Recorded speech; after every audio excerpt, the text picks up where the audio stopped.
Welcome to the LawyerFair.co.uk daily podcast. LawyerFair helps businesses find the right lawyer at the fairest price. But on this podcast, we just chew the fat with some great guests. We are here again. It is a beautiful sunny morning in West London, and I am chatting to a lady with whom I have a number of connections, mainly that we have both lived and worked in two of my favourite cities in the world, Manchester and Melbourne, which we're going to natter about, I'm sure, very shortly. But welcome, Michelle Hua. Hi, Andrew. How are you? I'm very good, Michelle. Chatting to us from Manchester. You are deeply embedded in the Manchester tech scene up there, and it is hot. Weather-wise, not so much, but the tech scene is very, very hot at the moment. It's going crazy. I think with Tech North, that's a spin-out from Tech City, they're doing great things up here, and the Manchester startup tech scene is just booming. Well, sorry, Michelle, I'm cutting you off there. Carry on.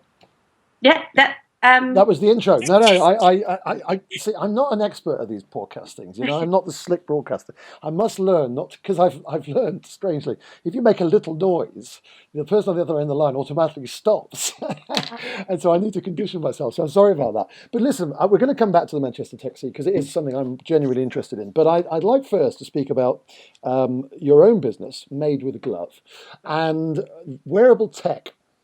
Now, wearable tech is fascinating. Clearly, it's going to be enormous in due course, but I think it's also just a little bit scary for some people. Just give me a little bit background about what you're doing, and then perhaps we can widen that into the wider wearable tech scene. Yeah. What I'm doing is I'm designing wearable tech, fashionable heated gloves for women. The idea came about when I travelled to Prague 4 years ago now, and it was minus 21 degrees. I had pre-booked and pre-booked and prepaid for a 6-hour walking tour. And 2 hours into the walking tour, I couldn't feel my hands or my feet. So I had disposable hand warmers, but because I had my gloves on, I couldn't feel the warmth from the hand warmers. So in sheer moment of desperation, I put the hand warmers inside my glove and I felt immediate relief. When I returned to the UK, I researched fashionable heated gloves for women, and all I could find were big, black and bulky heated gloves for men, for motorcycle riders and for skiers out in the snow. So I found a niche in the market, and I won a wearable tech hackathon 3 years later. I thought of that idea and I decided to put temperature sensors inside the glove so it can measure the external and skin temperature, so that when it reaches below a certain temperature, the heating element turns itself on. I realized that when it's too late. It will require a large amount of power of a current heater glove to warm the hands back up again. So my idea is to catch the point before your hands get too cold. The biggest challenge in the wearable tech industry is the battery. And I realized that when I researched heated gloves, I looked at all the reviews in the heated glove market out there, and everyone is saying that the battery is just too big. And I think that's why heated gloves are just so bulky. Yep. No, that's absolutely right. And so, where are you in the development of the product? Well, I have a very initial prototype so that I could prove the concept. I'm now looking at developing my product team. So I have a meeting with a potential product development team, and that's this weekend. Hopefully, we'll sort something out and start playing. It's taken me quite a while to find the right team, though, because this is such a new industry. You've never ever experienced fashion with tech before. So I need to find the right team who understands both fashion and tech. Interesting challenge. I mean, it's a brilliant example and there are multiple examples of this where a personal experience has led someone to just say, right, I'm going to do something different.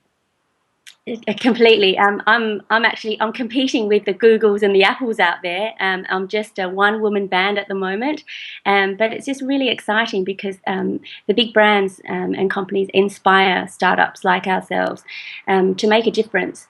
The biggest difference, I think, is we're on the ground. We're talking to our potential customers, and we deal with these real life issues, and we can make decisions very quickly because we're there. We're right there talking to our customers.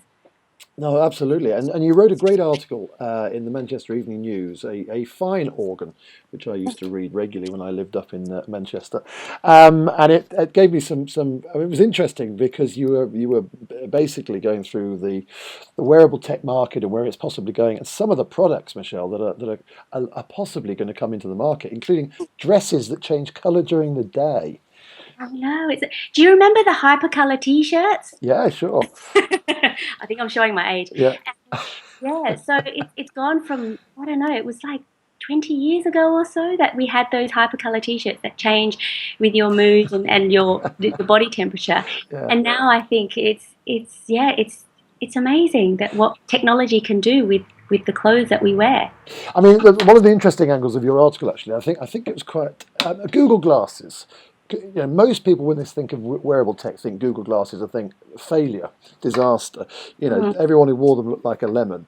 And do you think wearable tech has a kind of barrier to get over after that initial Yeah, I think experience? so. I think what Google wanted to do was to test the market, and I know that by doing that is go out there and figure out and show the market what technology can do.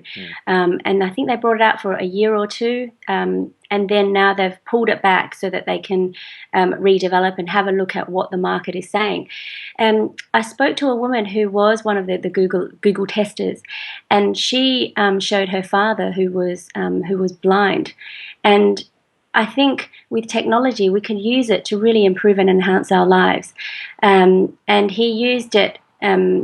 It could tell you what he was going to see, and I think that's really important. It's not just what it looks like, but what it can do. And I think that's the amazing thing about technology. Well, for sure. I mean, the functionality's got to work, but the people have got to get real value from it. And I think that, I mean, again, going back to the article, you mentioned umbrellas that give you weather forecasts. I mean, if that can really work and if that can fit in seamlessly to your lifestyle, I mean, that's just brilliant, isn't it? Yeah, I think it's in a very, very early stages at the moment, and I think people get a little bit excited about, they're looking for the unicorn or the something that really works. But we're in very, very early stages, and we're just testing the market because it's such a new industry. And I think if we can broaden our horizons and have a look at actually what it can do to improve our lives, then I think it will if we just allow our imaginations to just run wild and see what technology can do. Well, it's really exciting. It's an exciting space, exciting product for you. So tell me this, going back to the Manchester tech scene, and I remember I left Manchester a while ago when the Northern Quarter was just emerging as a place to have a beer, but now it is a tech hotspot. I mean, is it full of is it full as it is in Shoreditch of lots of beards and fairly cool hipsters? What was the scene like up there? And also the other more important question is how are there ways that startups are getting help up there? I mean, what's this? How is the scene helping and encouraging you, for example? Okay. Well, Northern Quarter is a happening place. It's got loads of great restaurants. Andrew, you'll be surprised if you walk through and think, wow, there's all these great new restaurants opening. I think there's a lobster and steak restaurant that just opened. I think it's a spin-off from London. Hmm. And yes, there are hipsters and beards. There's actually a startup that has a Tinder for beards. No, is that Very right? popular in Manchester. They're called Whistler. They're a great startup. Oh, great stuff. So that fits very very well with the Northern Quarter. There is loads and loads of startups there. There's Spaceport X. It used to be Tech Hub. Sorry, There's an ambulance running past. And they house a load of startups there. It's a co-working space, and I work out of there. And just the scene, everyone is there to help and support each other, and it's a real community. And it's not just the Northern Quarter. The difference between London and Manchester is, with London you've got Shoreditch, and it's the Silicon Roundabout. In Manchester, we've got loads of different startups in different areas. So there's Media City. There's obviously the Northern Quarter. There's also Manchester Science Park, which I'm also based out of. There's Granada Studios down by Deansgate, and there's also Manchester Escalator, which is also down by Deansgate. So we're in different pockets. There's also the Sharp Project as well, which is north of Manchester. So there's loads of different areas rather than just the one area, and I think that's the great thing about Manchester. There's not just one area. So there's a real ecosystem building up in support of these startups. So you would encourage a startup that's perhaps looking at a venue and an ecosystem to join. It's not all about Shoreditch. It's clearly a very supportive industry or sector up there as well. Correct. You just need to go to one meetup and you will find so many friends, or tech meetups, and you'll make friends very, very quickly, and then they'll introduce you to other meetups, and before you know it, you're in. Yeah, no, I understand. No, it's a very kind of collegiate atmosphere, isn't it, in those environments? Well, I must give a shout out to the Black Dog Ballroom, which is run by my great friend Ross McKenzie. So he never listens to any of these podcasts, so I'm kind of giving him a hurrah in the dark. But anyway, it's a great venue, and there's been a staple of the Northern Quarter scene for a little while now. Listen, it's so good. We haven't even got on to talking about Melbourne, which happens to be certainly in my top 3 cities of all time. Having lived down by the banks of the Yarra. How long were you based down there? I was in Melbourne for 2 years, and I worked as a lawyer out there, but I was very upset when I left Melbourne. It's such a great city, very cultural, and it reminds me a little bit of Manchester and London. I don't know, everything is there. Yeah, no, for sure. I mean, it was a fantastic place. It's the kind of city you don't want to leave, frankly, but various reasons why we all do. But hurrah for Manchester and Melbourne, and for you, Michelle, for Made with Glove, which is the product that is soon going to be coming off the shelves very rapidly, I hope, and everything that you're doing up there in the Manchester scene. Thanks very much for joining us. Thanks, Andrew. It's lovely to speak to you. All the best. And that was another LawyerFair Daily podcast, another brilliant LawyerFair Daily podcast. There will be another one coming along tomorrow. Thanks for listening. Thanks for listening to the LawyerFair.co.uk daily podcast. If you'd like to listen to more, why not subscribe and download each episode via iTunes, or visit us on the LawyerFair.co.uk website.